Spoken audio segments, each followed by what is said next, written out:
மகிழ்ச்சி. அருள்மொழி அம்மா அவங்கள பத்தி நான் என்ன சொல்ல அப்படிங்கிற மாதிரி, இதமான பேச்சுக்கும் சொந்தக்காரர், இடி முழக்கமாகவும் முழங்குவார். அப்படிதான் நான் ஆரம்பிக்க விரும்புறேன்.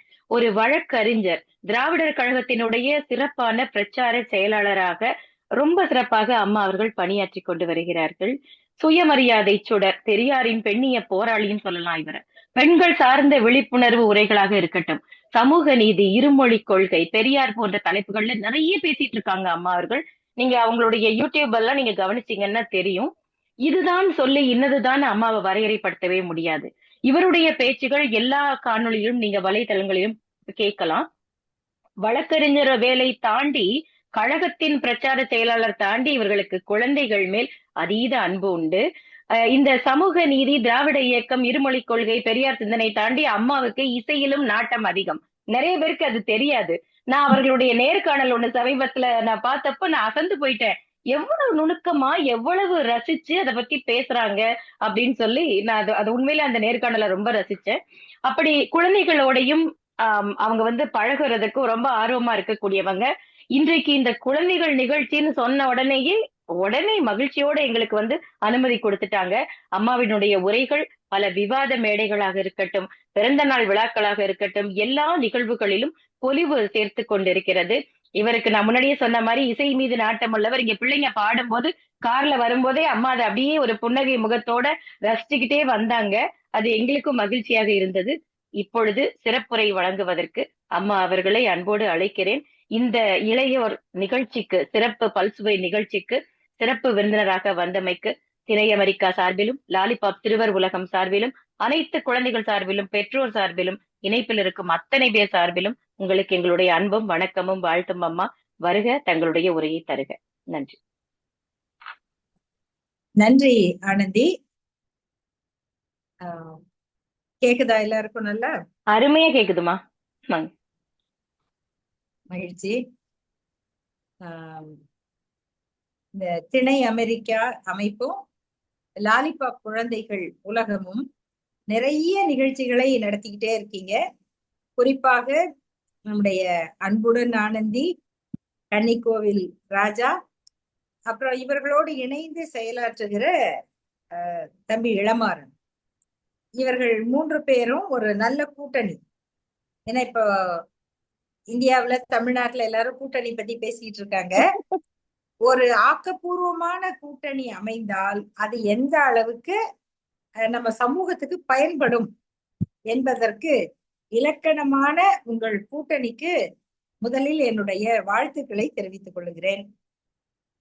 அப்புறம் இங்கு என்னை பாராட்டி குழந்தைகளை வாழ்த்தி உரையாற்றிய ஆசிரியர் வளர்நிலா அவர்கள், அவங்க பேரே வந்து ரொம்ப அழகான ஒரு பேரு. நான் இப்பதான் இந்த பேரை கேட்கிறேன். மற்ற நிலாவை வச்சு பல பெயர்கள் கேள்விப்பட்டிருக்கோம். வளர்நிலாங்கிறது மிக மிக அழகான, அதுல நிறைய இலக்கணமும் இருக்கு, இலக்கியமும் இருக்கு. அதை போலவே அவர்களுடைய உரையும் இருந்தது.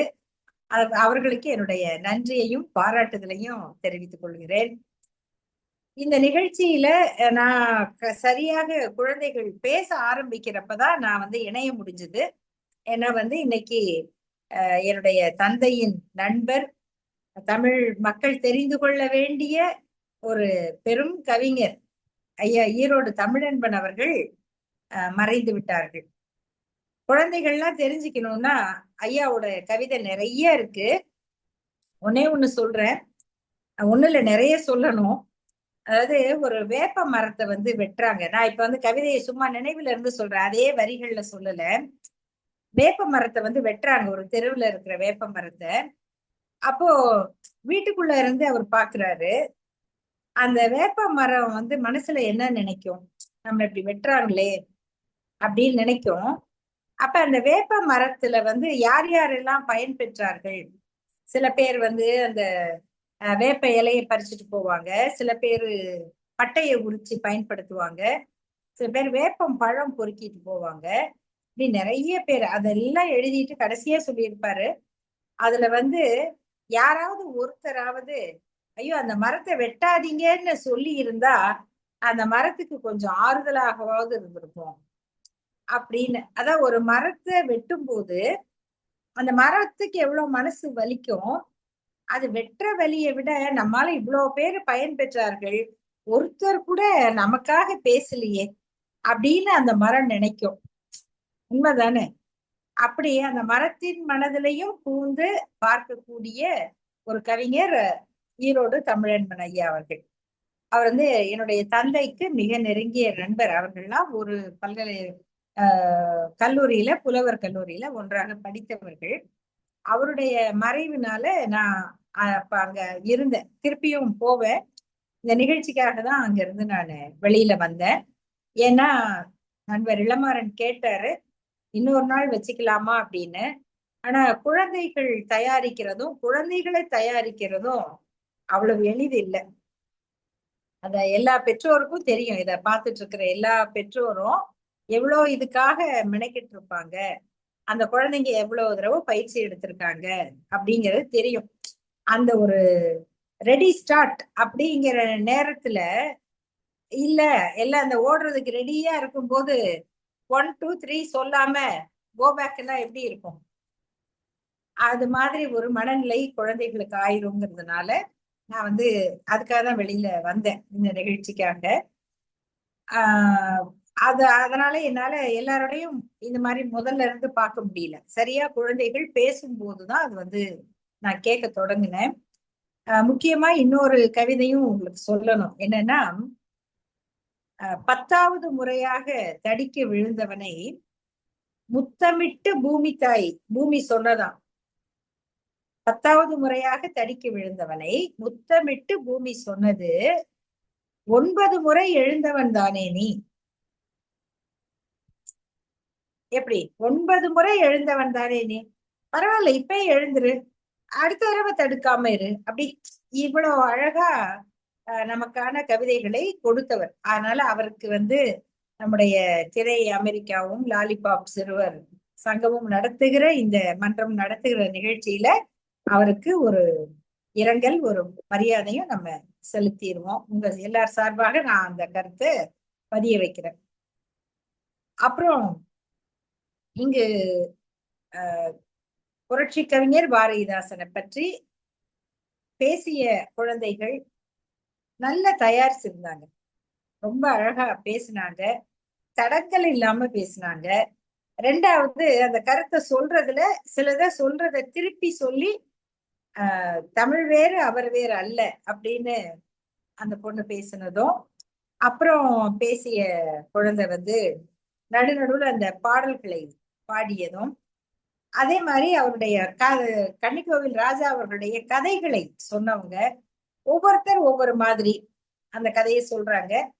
அதுல மயில் முட்டை ஓடுன கதையை வந்து இதற்கு முன்னால நான் வந்து இளமாறன் அவர்களுடைய மகன், அவரும் அந்த அமெரிக்காவில் வளர்கிற அந்த குழந்தை தமிழோட, மழலை தமிழோட அந்த கதையை ரொம்ப அழகா சொல்லி கேட்டிருக்கேன்.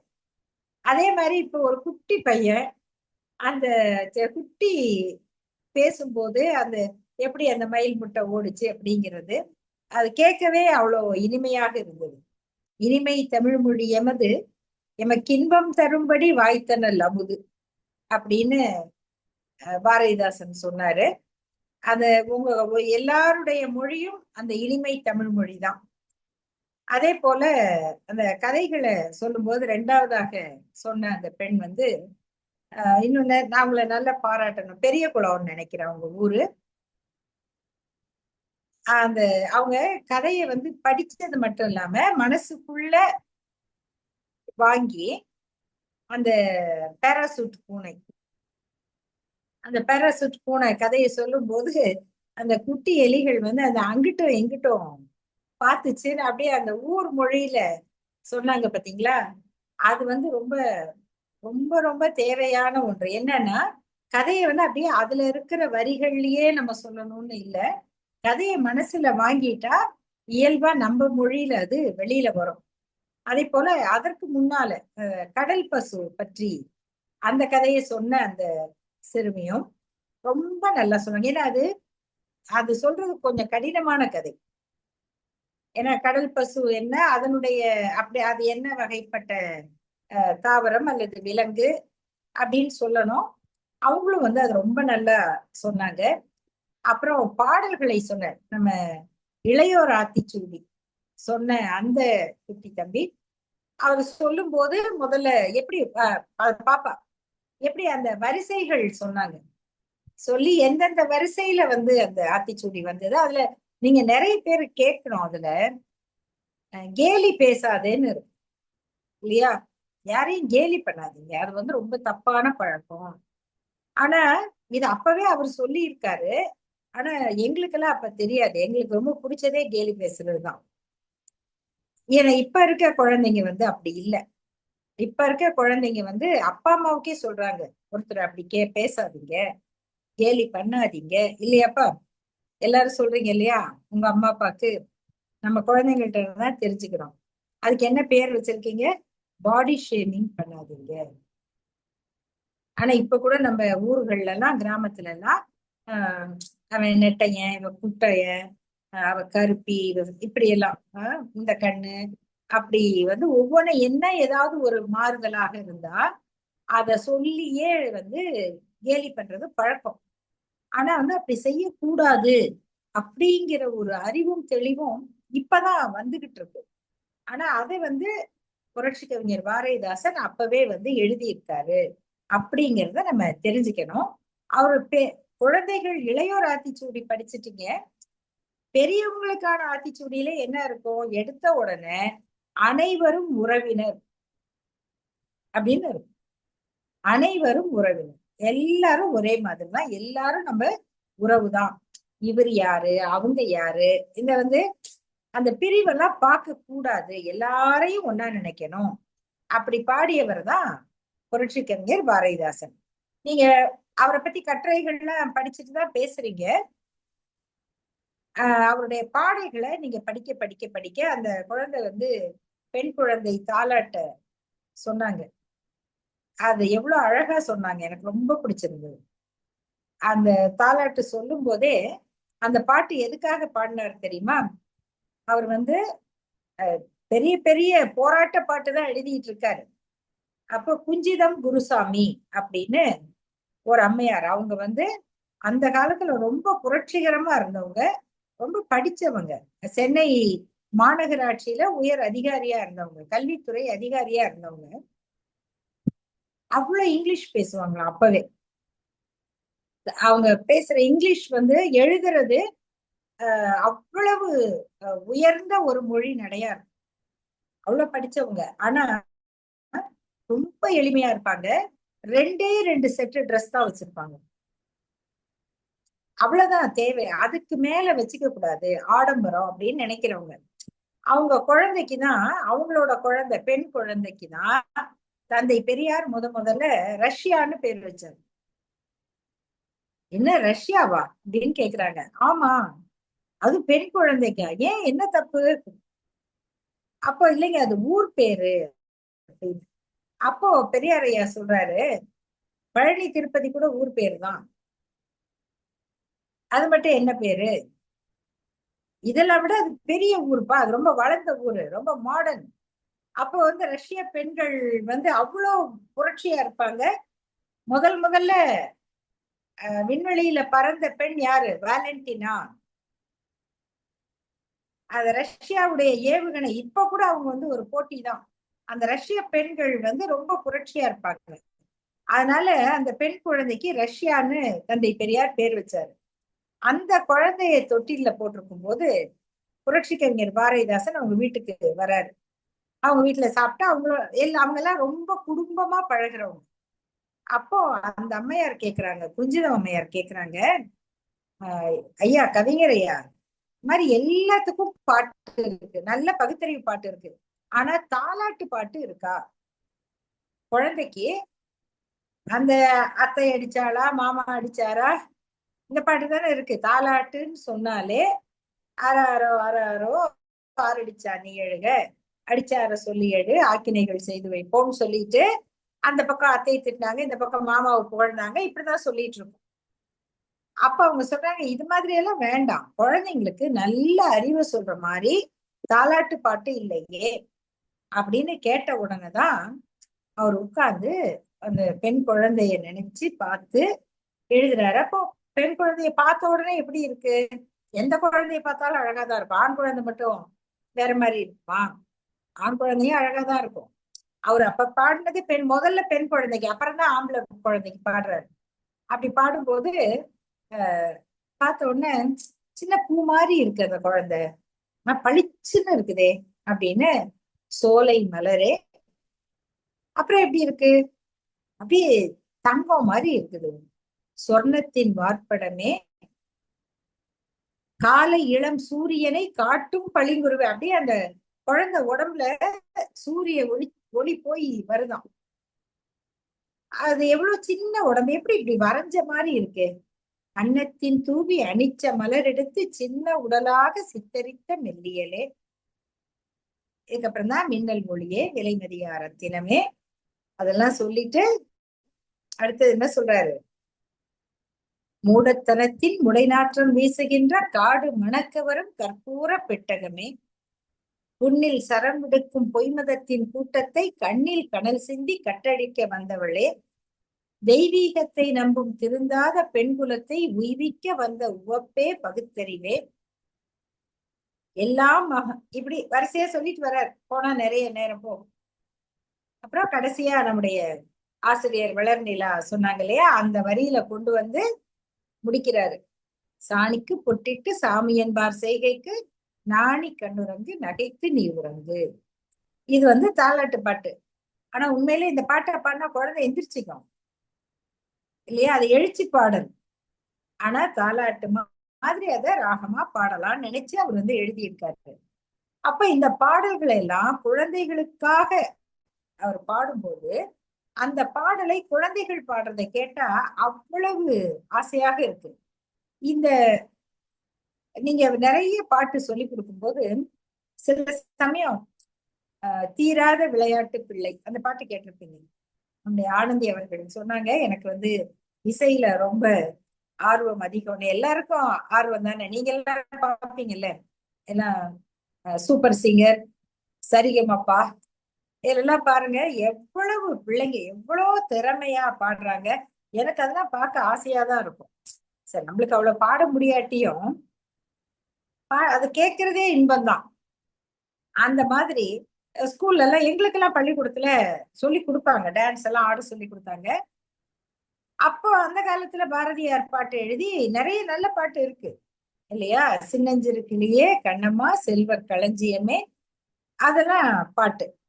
அதே மாதிரி அவருக்கு பக்தியினால என்ன பாட்டு எழுதினாருன்னா தீராத விளையாட்டு பிள்ளை, அப்புறம் கண்ணன் தெருவிலே பெண்களுக்கு ஓயாத தொல்லை. சரி, இத பக்தி இருக்கவங்க பாடிக்கிட்டோம். அது எப்படி பள்ளிக்கூடத்துல இருக்கிற குழந்தைங்கிட்ட பாடி சொல்லி கொடுத்தா, டான்ஸ் ஆட வச்சா, அப்ப பள்ளிக்கூடத்துல பசங்க என்ன நினைச்சுக்குவாங்க? புரியாது இல்லையா அவங்களுக்கு? ஓ, பெண்களுக்கு தொல்லை கொடுக்கலாம் போல இருக்கு, தப்பு, அப்படிலாம் யாருக்கும் தொல்லை கொடுக்க கூடாது, அப்படிதானே சொல்லணும். அப்ப இந்த பாட்டு ஆனா வேற என்ன பாட்டுங்க சொல்லி கொடுக்கறது அப்படிங்கிறாங்க. இதானே சொல்லி கொடுக்க நல்லா இருக்கு. தீராத விளையாட்டு பிள்ளை, கண்ணன் தீராத விளையாட்டு பிள்ளை அப்படி. பாரதிதாசன் யோசிக்கிறாரு, சரி இந்த பாட்டு வேணாம், ஆனா பாட்டு வேணும், அந்த பாட்டு வேண்டாம், அப்ப என்ன பாடலாம்? தலைவாரி பூச்சூடி உன்னை பாடசாலைக்கு போய் என்று சொன்னாள் உன் அன்னை, தலைவாரி பூச்சூடி உன்னை அப்படின்னு அதே ராகத்துல. இதுல வர்ற வரியை யோசிச்சு பாருங்க. சிலை போல ஏனங்கு நின்றாய். குழந்தை அப்படிதான், போமாட்டேன் அடம்பனா எப்படி நிக்கும்? அழுத்தமா நிக்கும், சில மாதிரி நிக்குது. நடமா ஏன் சில மாதிரி நிக்கிற? சிலை போல ஏனங்கு நின்றாய், நீ சிந்தாத கண்ணீரை ஏன் சிந்துகின்றாய்? விலை போட்டு வாங்கவா முடியும்? அப்பாட்ட காசு இருக்கு, அம்மாட்ட காசு இருக்கு, ஏதோ ஒண்ணு வாங்கி கொடுத்துடலாம். படிப்பை வாங்கி கொடுக்க முடியுமா? ஸ்விக்கில, ஜொமேட்டோல, டன்சோல போட்டா அது வந்து சேருமா? எஸ். எஜுகேஷன் 5வது பாஸ், 10வது 100 மார்க்கு, டிகிரி சர்டிபிகேட் எல்லாத்தையும் வந்து இதுல வாங்க முடியுமா? விலை போட்டு வாங்க முடியுமா? அமேசான்ல கிடைக்குமா? அதுக்கு படிக்கணும்ல. விலை போட்டு வாங்கவா முடியும்? கல்வி வேலைதோறும் கற்று வருவதால் படியும். மலைவாழை அல்லவோ கல்வி, நீ வாயார உண்ணுவாய். நல்லா சாப்பிடுமா, வாயார உண்ணுவாய் போய் என் புதல்வி. அழுவுது. அப்ப அப்பா அம்மாவுக்கு கவலை வருதேம்மா. படிக்காம இருந்தா என்ன ஆகும்? யோசிச்சு பாருங்க. படியாத பெண்ணாயிருந்தால் கேலி பண்ணுவார் என்னை ஊரார் தெரிந்தால். கடிகாரம் ஓடு முன் ஓடு, கைவாது கடிகாரம் ஓடு முன் ஓடு, என் கண்ணல்ல அண்டை வீட்டு பெண்களோடு. பாரு, எல்லாம் கிளம்பிட்டாங்க, ஓடு. அப்புறம் கடல் போன்ற இத்தமிழ்நாடு, அது பெண் கல்வி பெண் கல்வி என்கின்றது அன்போடு அப்படின்னு சொல்லி பெண் குழந்தைய படிக்க சொல்லி கொடுக்கும். பள்ளிக்கூடம் போ அப்படின்னு. அப்பா அம்மாவுக்கு கனவே எப்படி இருக்கும்? குழந்தை நாளைக்கு வளருது, எப்படி இருக்கும் அப்படின்னு நினைக்கும் போதே அவர் நம்ம குழந்தை ஸ்கூலுக்கு போகணும், பள்ளிக்கூடம் போகணும். காலுக்கு புன்னையிலை போலும் செருப்பணிந்து, அந்த குட்டி ஷூ போட்டு போறாங்க பாருங்க, அது எப்படி இருக்குன்னா புன்னை இலைய தச்ச மாதிரி இருக்கா அந்த செருப்பு. காலுக்கு புன்னை இலை போலும் செருப்பணிந்து, கையில் விரித்த குடை தூக்கி, நல்ல கல்வி கழகம் அதை நோக்கி, காய்ச்சும் பாலுக்கு நிகர்மொழி பாவை நீ செல்லுவதை பார்க்கும் இன்பந்தானடி பாக்கி. அதுதான் எனக்கு வேணும். என் பொண்ணு ஸ்கூலுக்கு போகணும், படிக்கணும், காவியம் கற்றாள் உன்மகள் ஓவியம் கற்றாள் அப்படின்லாம் எல்லாரும் சொல்லணுமா? அப்பா உங்க பொண்ணு நல்ல டிராயிங் பண்ணுதுங்க, ஐயோ என்னமா பாட்டு பாடுது, இலக்கியம் எல்லாம் படிக்குது, பாரதியாரை பற்றி பேசுது, பாரதிதாசன் கவிதை பேசுது அப்படின்னு பக்கத்து வீட்டுக்காரங்க எல்லாம் சொல்லணும். அது மாதிரி நீங்க ஒரு பேச்சு பேசினா, ஒரு கவிதை எழுதுனா, ஒரு கட்டுரை எழுதுனா, அதை படிச்சுட்டு சண்டை போட்டுக்கிறவங்க எல்லாம் அமைதியாய் திருந்தணும். நீ பாயெழுதும் திறத்தால் ஊர் அமைதி கொண்டதென்று பாரோர் புகழ்வதென்னால் கூறு அப்படின்னு கேக்குறாங்க. இதெல்லாம் புரட்சி கவிஞர் பாரதிதாசன் அவர்களை பற்றி நீங்க தெரிஞ்சுக்கணும், படிக்கணும். இது குழந்தைகளுடைய அப்பா அம்மாவுக்கு சொல்ற. அவங்க சொன்னாங்களே அந்த புறா பாட்டு, கோழி பாட்டு நிறைய இருக்கு. பட்டு குஞ்சுகள் எட்டை கோழி இட்டுக்கொண்டே போகும், அப்படியே நடக்குது. பட்டு குஞ்சுகள் எட்டை கோழி இட்டுக்கொண்டே போகும், அம்மா தானே கூட்டு போகுது. அப்புறம் 8 குஞ்சும் தாய் சொல்லுக்கு கட்டுப்பட்டே மே. ஆனா ஒழுங்கா போகுமா? கொஞ்சம் அப்படி இப்படி போகும். ஆனா போனா என்ன ஆகும்? தட்டு கெட்டு போனால் ஒன்றை தட்டி செல்லும் பருந்தே. அம்மா பக்கத்துல இருந்தா கபார்னு மூடிக்கும். பருந்து வந்தா கூட, கழுகு வந்தா கூட தாய்க்கோழி எதிர்த்து நிக்கும். ஆனா விட்டு ஓடி போயிடுச்சுன்னா பருந்து தூக்கிட்டு போயிடும். தட்டு கெட்டு போனால் ஒன்றை தட்டி செல்லும் பருந்தே, விட்டு தப்பினாலும் பூனை விட்டு விடாதே விருந்தே. அதனால அம்மா சொல்படி கேட்கணும். இப்படி நிறைய புரட்சி கவிஞருடைய பாடல்கள், அப்புறம் நூலைப்படி எல்லாம் சொன்னாங்க. அதெல்லாமும் நீங்க தெரிஞ்சுக்கணும். அப்புறம் குறிப்பாக அமெரிக்காவில் வாழுகிற, இந்த வீட்டுல தமிழ் பேசுகிற சூழ்நிலை ரொம்ப அவங்களுக்கு குறைவு. அந்த குழந்தைகள் இந்த கதைகளை அவ்வளவு அழகாக எடுத்து சொல்றது, திருக்குறள் சொல்றது, இதெல்லாம் கேட்கவே அந்த மழலை தமிழ் இன்னும் இனிமையா இருக்கு, ஆசையா இருக்கு. அவங்க எவ்வளவு முயற்சி எடுத்து அதை பேசுறாங்க. அதாவது அது இன்னும் கொஞ்சம் இப்படி சொல்லலாம், அதெல்லாம் சொல்லலாம். ஆனா முதல்ல இத பேசுறதுக்கு அந்த குழந்தைங்க முன் வருகிறார்கள். அவங்க அப்பா அம்மா அதுக்கு எவ்வளவு நேரம் செலவிட்டு இருப்பாங்க அப்படின்னு தெரியும். அந்த எல்லா குழந்தைகளுக்கும் நான் எல்லாரையுமே குறிப்பிட்டு சொல்றேன். எல்லாருக்கும் என்னுடைய வாழ்த்துகள்.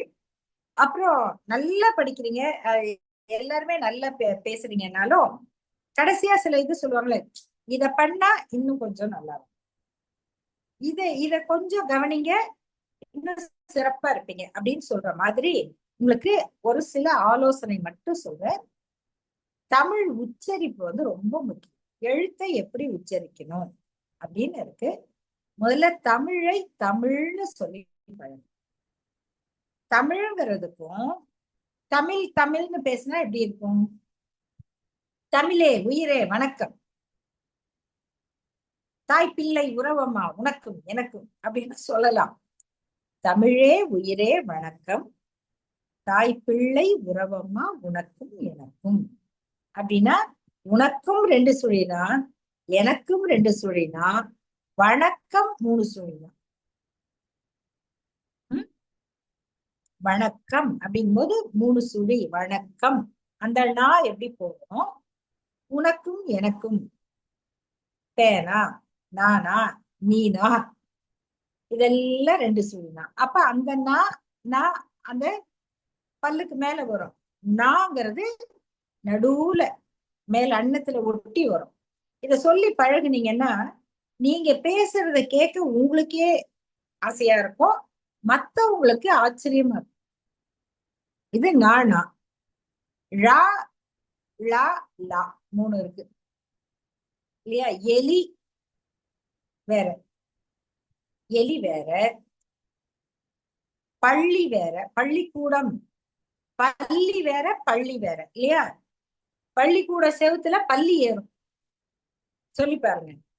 பள்ளிக்கூட சுவற்றில் பள்ளி ஏறும். அந்த லா எங்க வருது? இந்த ழா எங்க வருது? அப்புறம் ழா எங்க வருது? கழுகு, கழுகு பழம், அழகு, இதெல்லாம் மாம்பழம், தமிழ், இதெல்லாம் அந்த ழா. பள்ளிக்கூடம், பள்ளம், அள்ளி கொடுத்தேன், உள்ளம், கள்ளம், இதெல்லாம் இன்னொரு லா. இது எல்லாத்துக்கும் பேர் இருக்கு. லா எலி, பல்லி, இதெல்லாம் இந்த லா.